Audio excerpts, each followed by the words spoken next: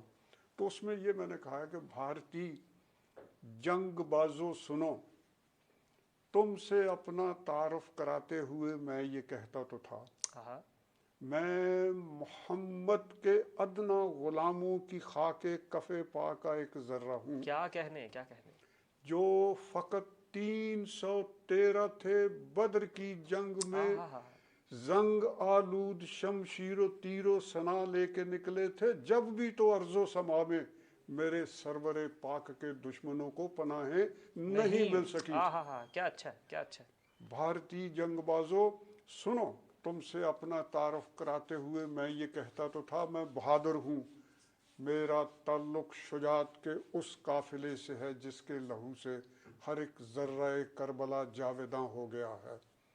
میں خود کشتیاں پھونک کر تیغ زن ہونے والوں کی صف میں سے ہوں. کیا کہنے. میں ان میں سے ہوں جن کے لہو سے ہر ایک ذرہ کربلا جاویداں ہو گیا ہے. میں خود کشتیاں پھونک کر تیغ زن ہونے والوں کی صف میں سے ہوں، کشتیاں پھونک کر کیا اچھا ہے. اور ان میں سے ہوں جن کے قدموں تلے داہری کر و فر خاک میں مل گیا تھا.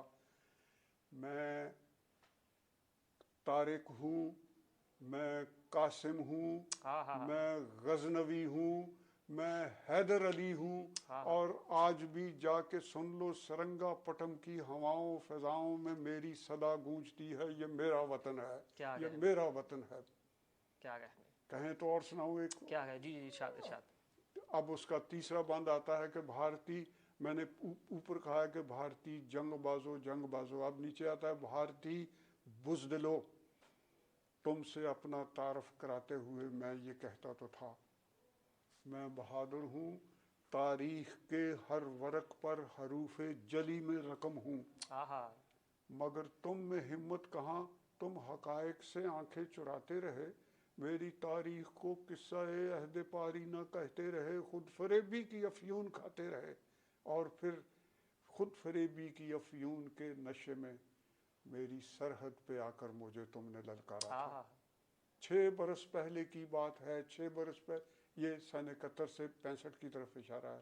6 برس پہلے کی بات ہے، 6 برس پہلے بیتے ہوئے 17 دن 17 راتوں کی روداد ہے، اور تم جس کالی دیوی کو لے کر مجھے مارنے آئے تھے، مجھ کو للکارتے آئے تھے، میں نے اس کالی دیوی کے تیرا شکم میں تمہارے ہی ناپاک جسموں کی مہلک غذا ٹھونس دی تھی، جسے میں حق پر تھا اور مورچہ میرے حق میں ہوا ہو گئی تھی، جسے سونگتے ہی تمہاری وہ خونخوار دیوی خود تمہارے ہی شہروں کو، کھیتوں کو، کھلیانوں کو پامال کرتی ہوئی سر چھپانے کو کنجے اماں ڈھونڈتے شرمساری کے شمشان میں جل بجھی تھی.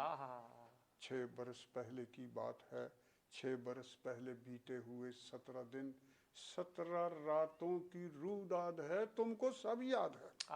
تم کو سب یاد ہے. تم کو سب یاد ہے. بھولتے ہو تو پھر خود فریبی کے مندر سے نکلو. سنو، دیکھو نیلے کھلے آسماں کا یہ منظر، یہ BRB کے کناروں کے اندر یہ بہتا ہوا ٹھنڈا پانی جو سیراب کرتا ہے، شاداب رکھتا ہے دہقان کی کشت دیدہ و دل. اب دیکھیے اس نظم میں مصور جو ہے وہ عزیز بھٹی نشان حیدر کی شہادت گاہ کا منظر پینٹ کرنے لگا. یہ مکتب، یہ میدان، یہ گاؤں، یہ مٹی کے گھر، 17 دن 17 راتوں کے عینی گواہ، یہ شاہد ہیں، سامع ہیں اس ایک صدا کے جو BRB کے کنارے پہ شیشم کے اونچے درختوں کے جھرمٹ سے اٹھ کر ہواؤں فضاؤں میں نعرہ کنا ہے، یہ میرا وطن ہے، یہ میرا وطن ہے. یہ عزیز بھٹی للکار رہے ہیں، یہ میرا وطن ہے، یہ میرا وطن ہے. میں تنویر ہوں روشنی میں، میں تعلیم ہوں مکتبوں میں، میں تکبیر ہوں مسجدوں میں. کیا کہنے. یہ میرا وطن ہے، یہ میرا وطن ہے. کیا کہنے. اسلم عثمان صاحب بہت بہت شکریہ اور بہت اچھا لگا. اور مطلب امید کرتا ہوں کہ جہاں پر بہت سے لوگ اپنا احتجاج ریکارڈ کروا رہے ہوں گے، جب تاریخ کی جائے گی تو کم از کم اتنا ضرور ہوگا کہ کچھ لوگ ایسے موجود تھے جنہوں نے اپنا جو بس میں آ سکا، جو ہو سکا، جس قدر ممکن ہو سکا، جس قدر قلم نے اجازت دی، جس قدر شعور نے اجازت دی، انہوں نے آواز بلند کی. آپ کا